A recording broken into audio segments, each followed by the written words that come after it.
এর আগে আপনি কিন্তু হাসিনাকে মা বলেছিলেন। ভিপি নূর হওয়ার আগে আপনার হাসিনাকে মা বলার এক্সাম্পলটা আপনার রয়ে গেছে। তো এই যে অনেকেই আমরা দেখলাম যে ফেসবুকে কমেন্ট করছে যে এরশাদের মতো আচরণ। তা আপনি কিভাবে আপনার ইমেজটাকে রক্ষা করবেন কি করে? আমার লড়াইটা তো এখানকার সবাই জানে। ছাত্র দল বিএনপিদের পক্ষে ছিল। খালেদার মুক্তি নিয়ে জামাতের যখন যুদ্ধাপরাধে ফাঁসি হয়, আমরা আনকন্ডিশনাল উইদাউট কোনো বেনিফিট আমরা তার পক্ষে কথা বলেছি। এমনকি ছাত্র দল যখন ক্যাম্পাসে ঢুকতে পারে না, আপনার দীর্ঘ সম্ভবত আপনার ৮-৯ বছর ঢুকতে পারেনি, তাদের কিছু হলে তাদের পাশে দাঁড়ানো, সেই কলা কৌশলটা কিন্তু আমি অনেকখানি করেছি। আপনি তো গেছেন ওখানে নির্বাচনী প্রচারণার জন্যই গেছেন। ঈদে আমরা জানি রাজনৈতিক নেতারা কেন তাদের নির্বাচনী এলাকায় যাচ্ছেন। এই এলাকাতে আপনাকে ৬ মাস আগে চিঠি দেওয়া হয়েছে ৬ জন নেতাকে, তার মধ্যে আপনি একজন, আপনাকে সহযোগিতা করার জন্য। কি কারণ হতে পারে যে বিএনপির নেতারা আপনাকে ওখানে সহযোগিতা করছেন না? প্রথম হচ্ছে যে বিএনপির সাথে আমাদের নির্বাচনী আসন নিয়ে কোনো আলাপ আলোচনা বা সমঝোতা হয় নাই। এইটা মূলত আমি আমার এলাকায় অগস্টের পরপর সেপ্টেম্বরে গিয়েছিলাম। তখন আমি দেখেছি যে আওয়ামী লীগ আগে যেটা করতো, যে ঢাকায় বিএনপির সমাবেশ আসার ফলে তাদের লোকজনকে হুমকি দামকি দিত যে ঢাকায় কেন গেছে।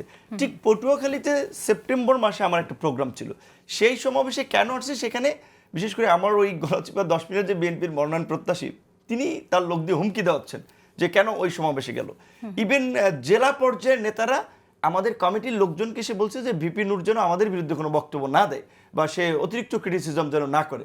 তো আমি খুব অবাক হলাম যে বিএনপির লোকেরা আমার পলিটিক্স কি ডিকটেট করবে, আমার কথাকে কি ডিকটেট করবে, যেটা হাসিনা পারে নাই। তখন আমি একটু পাবলিকলি ক্রিটিসাইজ করেছিলাম এবং বিএনপির সিনিয়র নেতাদের সাথে যেহেতু আমাদের দীর্ঘদিন একটা বোঝাপড়া আন্ডারস্ট্যান্ডিং, তাদেরকে জানিয়েছিলাম। তখন তারা দেখলাম আমি সহ আমাদের 6 জন বিভিন্ন রাজনৈতিক দল নেতার এলাকায় চিঠি দিল। ওই চিঠির পর থেকে আরও ঝামেলা বেশি শুরু হয়েছে। প্রকৃত অর্থে দেখেন, আমরা তো একটা ভিন্ন রাজনৈতিক দল, আমি একটা রেজিস্টার্ড পলিটিক্যাল পার্টি, আমি ডাকসুর ভিপি ছিলাম, আমি এলাকায়ও দীর্ঘদিন ধরে কাজ করতেছি। আমি তো এখনই বিএনপির লোক নিয়ে মিছিল মিটিং করতেছি না যে বিএনপির আরেক দল লোক টেনে ধরবে। তো আমার কি রাইটস নেই আমার এলাকায় পলিটিক্যাল মুভমেন্ট করার, প্রোগ্রাম করার?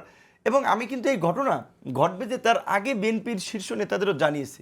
তো আমি কোনো প্রতিকার পাইনি, যেখানে আমি আরও খুব হতাশ হয়েছি যে বিএনপির সাথে আমরা যেটা বলি বিএনপির মিত্র হিসেবে আমরা দীর্ঘদিন রাজপথে হাসিনা ফ্যাসিবাদ বিরোধী লড়াই করলাম, নির্বাচন বিভিন্ন ইস্যুতে এখন লড়াই করে যাচ্ছি, সেখানে আমাদের প্রতি যদি বিএনপির এই আচরণ হয় তাহলে ফিউচারে কি হবে সেটা নিয়ে আমরা খুব শঙ্কিত। আমরা বুঝতে পারছি যে বিএনপির সেন্ট্রাল থেকে আপনাকে সহযোগিতা করার জন্য চিঠিটা দেওয়া হয়েছে, কিন্তু এখানে হয়তো বিএনপি তৃণমূলে এক ধরনের অসন্তোষ এটা আছে, অসহিষ্ণুতা আছে। আপনার কি মনে হয় যে এটা কেন এই অসহিষ্ণুতা? আপনার কেন অতীতের বিএনপি আপনার কাছে কষ্ট পেয়েছে এরকম কোনো বিষয় থাকতে পারে কিনা? আমার দ্বারা ধরেন আমি তো কখনো ক্ষমতা ছিলাম না যে বিএনপির লোকদেরকে, যখন পলিটিক্স করেছেন তখন অনেকে ছাত্রদল ঢুকতে পারেনি, অনেকে খুব থাকতে পারে, তো নাকি না সেটা কারণ আমি তো আর কখনো ধরেন ওই পলিটিক্সটা করিও নাই। আমি বিশেষ করে বরঞ্চ গত এই 7-8 বছরে আমার লড়াইটা তো এখানকার সবাই জানে। ছাত্র দল বিএনপিদের পক্ষে ছিল। খালেদার মুক্তি নিয়ে জামাতের যখন যুদ্ধাপরাধে ফাঁসি হয়, আমরা আনকন্ডিশনাল উইদাউট কোনো বেনিফিট আমরা তার পক্ষে কথা বলেছি। এমনকি ছাত্র দল যখন ক্যাম্পাসে ঢুকতে পারে না, আপনার দীর্ঘ সম্ভবত আপনার 8-9 বছর ঢুকতে পারেনি, 2019 সালে ডাকসু নির্বাচনকে কেন্দ্র করে তারা ঢুকেছে এবং তারপর থেকে তারা যেন ক্যাম্পাসে টিকে থাকতে পারে, কাজ করতে পারে। আজকের যে প্রেসিডেন্ট সেক্রেটারি ওই ডাকসু থেকে তাদের সাথে, তারা তখন বিশ্ববিদ্যালয় পর্যায়ের নেতা ছিল, তাদের সাথে কোঅর্ডিনেট করা, তাদের কিছু হলে তাদের পাশে দাঁড়ানো, সেই কলা কৌশলটা কিন্তু আমি অনেকখানি করেছি।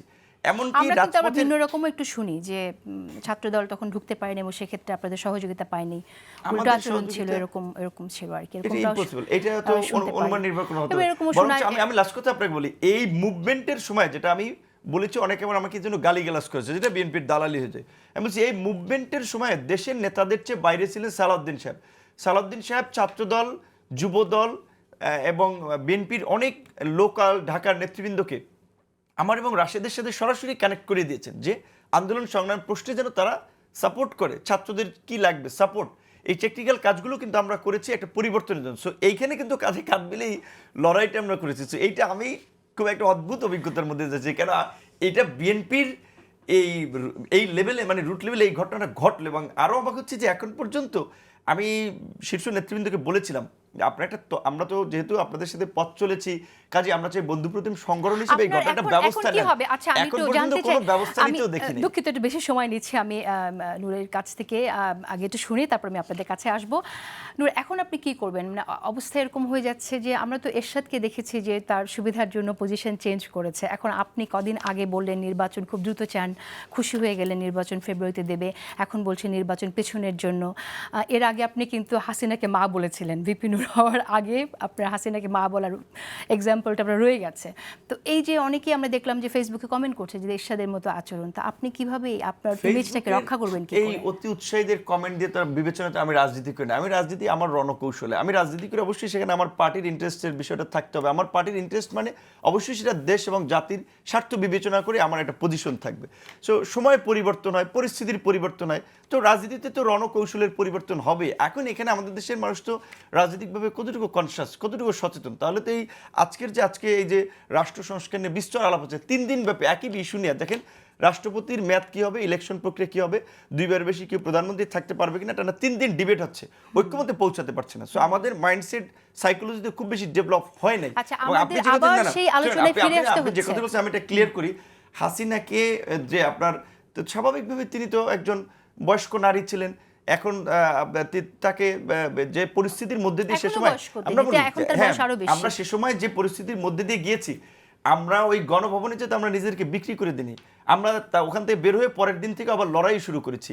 কিন্তু এইখানে আমরা যে প্রতিকূল সময় কাজ করেছি সেগুলো আপনাদের সামনে আনা দরকার। আপনাদের ইন্টেনশনালি একটা ফেব্রিকেটেড কিংবা একটা পিছনের ঘটনাকে বারবার মানুষের সামনে এনে একটা নেগেটিভ মেসেজ দেওয়া, এটাও কিন্তু একটা ইন্টেনশনাল বিষয়। এই বিষয় থেকে আমার মনে হয় আপনাদেরও বা যারা এটা খোঁচা মারে এদের একটু বিরত থাকা দরকার। আপনার একটা বিষয় ক্লিয়ার থাকতে, একটা বিষয় বুঝতে হবে, আজকে আপনি যত সমালোচনা করেন আমার মানুষের সমালোচনা থাকবেই, আমরা তো ফেরেশতা না, কিন্তু আজকে যদি ভিপি নূর কিংবা এই ছাত্র অধিকার বা অধিকার পরিষদের কিছু ছেলেদের জন্ম না হতো রাজনীতিতে, রাজনৈতিকভাবে এই 24-এর গণঅভ্যুত্থান 24-এ হতো না, হয়তো 26 হতো, 25 হতো বা 22 হতে পারতো।